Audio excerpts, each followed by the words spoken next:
All right, let me reset the time here. So a little bit of a juke, but if you might have noticed from the itinerary, the title of the project has changed. The contents are largely similar, and this is because the exploration has kind of led to this research in particular. But what I'd like to do today is to present what I found as a history of the Ereğli Coal Company in the Ottoman Empire. And here I'm thinking about methodological questions between these concepts of ecologies, the theme of this panel, of the environment and resources like forests, mines, coals, and their connectivity to human and non-human agents, whether they're laborers or whether they're animals. And I hope that this presentation will contribute to the locality of Ereğli in that it has its discussions. It opens up discussions with research on sort of Capitalocene or ecologies of pain in the Middle East, like Dur Barak and Aaron Jakes, and I hope to provide also an additional sort of brief exploratory digital perspective of looking at this project, or ways of looking at this project. So I'll start first with a sort of brief description of the context of the company's inception. And here, I'm referring really to the Tanzimat period of Ottoman history. I'll keep it brief. There's a lot of writing here, but really for our purposes, we can think of it as an age of modernization, which takes the form of changing institutions, changing legal understandings, and infrastructural development. For instance, in 1838, there's a free trade agreement. In 1858, a major land law change for the Ottoman Empire and property holding. And from the 1860s onwards, there are some specific laws or regulations for specialized practices. For instance, in 1861, we have the first Ottoman mine law, and this is revised multiple times throughout the years. We also have the sort of first forest bill and then regulations of those in the 1870s. But really the introduction of energy-reliant technologies like the steamship and the railway to the empire demand the extraction of one vital commodity, and that's really coal. And all of this is really to show that conceptual definitions surrounding legal and infrastructural changes place the inception of the company in this period. Periodization wise, I've taken this sort of from Murat Kara's work on the coal company. It is largely Ottoman centric or Turkish centric, but there are some merits to the first 2 points, especially. From 1845 to 1865, the coal company is administered by the Privy Purse. This is the Sultan's sort of own treasury administration. The second, Bahriye İdaresi, is a naval administration.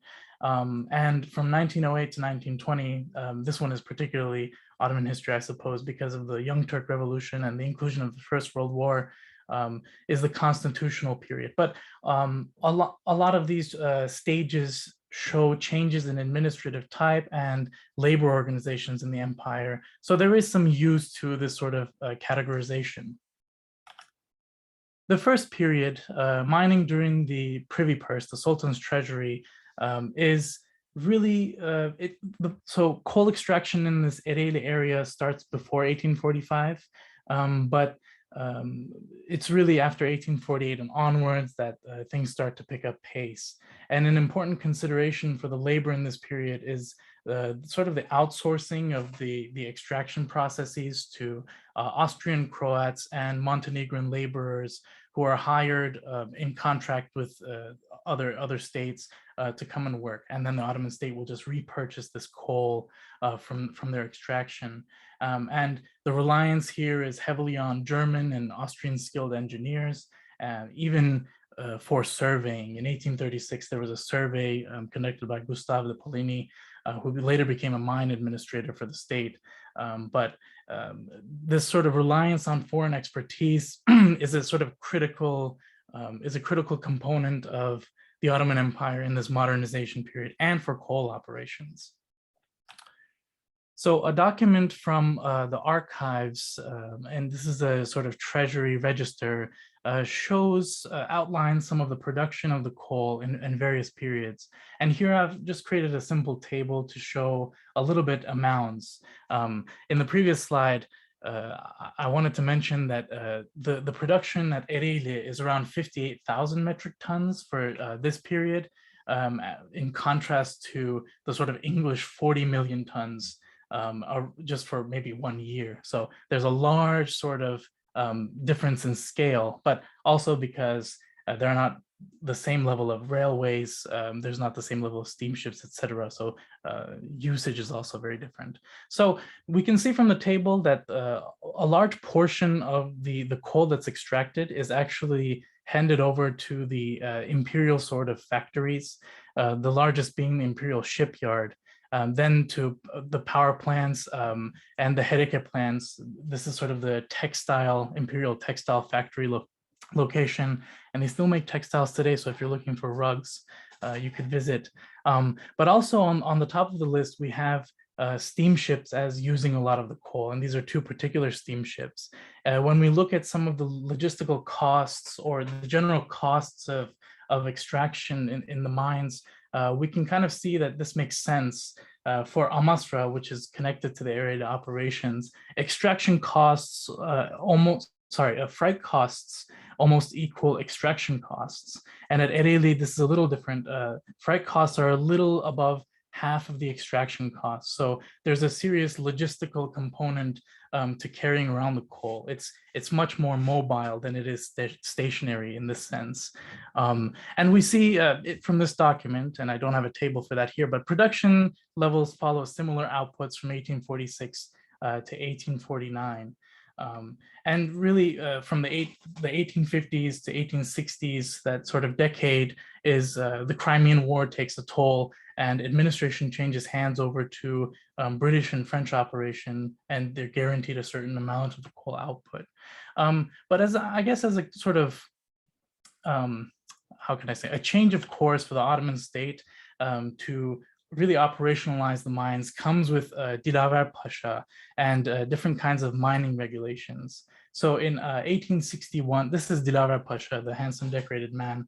In 1861, we have the first mine law that allows persons and foreigners to own shares in the company. As before this, it's all just sort of Ottoman elite that hold the stocks. And Dilaver Pasha, above the sort of mine law, Dilaver Pasha introduces a set of regulations, and the overall purpose of this regulations is aimed towards better efficiency in the operation of the mines, but also it delineates some of the rights of the mine's workers. For instance, it reveals different types of labor structures, and it reveals a lot of different pay scales and pay types based on those labors, and also based on different ethnic and religious groups. And this falls into the sort of second period of the mine operations. So one of the questions is really, what did this increasing production or attempted increasing production look like for laborers in the mines? And unfortunately, it looks a lot like forced labor and münavebeli, alternating or rotational labor here. And I guess this parallels a little bit to Brett Walker's understanding of ecologies of pain and Jennifer Durr's sort of understandings of financial capital and introducing pain to local workers, as the discussion here is really related to frequent mining accidents, as well as lung diseases and other problems like nystagmus, which is a condition that arises from poor lighting in the mines. And one of the stockholders of the company was actually in charge of providing the candles, etc., the lighting. So it goes to show that capital interest is creating some of this pain here. This forced and alternating labor, this rotational labor, doesn't just affect humans, but also the environment and animals. As part of the rotational work system is that people in the nearby vicinity of the mine have to go and work within the mines for certain periods of time. And what this does is it alienates them from their own sort of subsistence and farming practices. And when weather is favorable for agriculture, they end up having to work for mines, and this creates a lot of tension. And of course, it's an issue. And foreign concessions and changing administrations kind of neglect the constant lack of compensation that workers are supposed to receive. Some of the archival documents here, for instance, talk about better practices of conservation from mining runoff, as it constantly pollutes the nearby rivers of the towns. This one report is particularly interesting because the whole report is based on better efficiency of mining, and the sort of environmental factor is mentioned as a consequence of poor transportation or poor mining practices, when really the cost is human life in a sense. And additionally, there are grievances about the lack of compensation for animal misuse. So this picture on the bottom left, for instance, some of a part of the regulations, the Dilaver Pasha regulations, talks about the use of animals from local towns to be used in the coal mine operations for transport. And I mean, I think as a byproduct of the misuse of this regulation, there are a lot of grievances about animals dying, people not receiving proper compensation from them, and so this is quite common. They also state, the regulations also state that the necessary lumber for the mines need to be taken from forests in the near vicinity and not from anywhere else. But as the mining operations become larger and sort of subcontractual work starts to appear in different parts of the empire that's not really localized to Ereğli, the use of local forestry becomes alienated to settlers in the area. And I think a good indication of this practice and this behavior is reflected by the number of smuggling cases that seem to pop up in the archives, and the Ottoman state trying to stop these smuggling cases as part of protecting operational interests. The Sultan himself had a stock in part of the company, so obviously this makes sense. Donald Courtert, a famous sort of labor historian for the Ottoman Empire, has discussed the case of smuggling a little for mines and also for the tobacco company, and really it's a way for local populations and local merchants or anyone who is being alienated by the regulations of the state to fight back, in a sense. And it's no different here for the uses of the forest. In the last kind of period, I have two conflicting sort of sources for this, for the numerical values. One of them shows a decreasing sort of coal produced, and the other one shows an increasing, but it never passes the sort of 1 million tons as sort of indicated here. But if we take this this sort of calculation at face value, we can kind of see that in this sort of later period of the company, things are not working as well as they should. So the instability of the sort of Young Turk revolutions and mobilizations by the Young Turks for laborers to strike against Ottoman state interest, as well as the sort of First World War, and First World War causing a loss of labor as these people the people who are forced into labor in these mines are also the people who will have to end up going to war. So there are these discrepancies can account for this kind of explanation. In the last section, I just want to briefly mention a sort of possibility of viewing this locality to larger extents if we can. Here, I was georeferencing a beautiful map of geological deposits in the Ottoman archives. And the idea was to digitize and pinpoint the geological, sort of the mine operations, as well as the railway lines, and also to get a sense of the relationship between what it looked like logistically for the commodities of mines to be moving around, really. Ereğli is located at the very top here, where a bunch of the X's are in that green zone, and those represent coal mines in particular. But what I want to do going forward really is we have geological deposits and we have some of the logistical infrastructure displayed here, but we don't really have an understanding of the local environment and its practices with forests, rivers, etc. And I've stumbled across this particular map of a later period. Sort of, the archive says 1922-23. I'm not particularly sure, but if we do say 20th century, first quarter of 20th century, or later first quarter and second. So you can see Ereğli at the right there.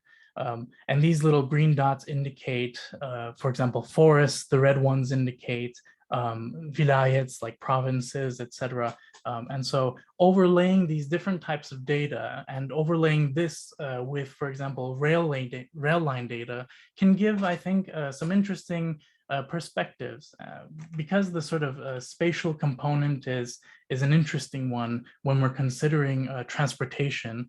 I think it would be very interesting to see how all of those overlay on top of one another. And hopefully that can provide us with some additional perspectives and understanding some of these issues of industrial development in the 19th and early 20th century. So while Ereğli does appear local in its operations, and it was particularly for the Ottoman state, the consequences of these practices on the body and the environment is very connected to the industrial landscapes that we can talk about in the Anthropocene and the Capitalocene, whether we're talking about environmental or sometimes we're talking about that environmental encapsulated in sort of financial interest. And while the 19th century is over, spoiler, the relationships that nation states continue to have with companies on the developments of mining are still omnipresent cases across the globe. And they are really one of the larger sort of culprits, if we want to call them that, of our sort of anthropogenic changes to the environment. And with these sort of digital perspectives, I think we can layer sort of past histories using traditional historiography along with new perspectives and new assessments to how things correlate to one another. That's all for me. I look forward to your questions. Thank you.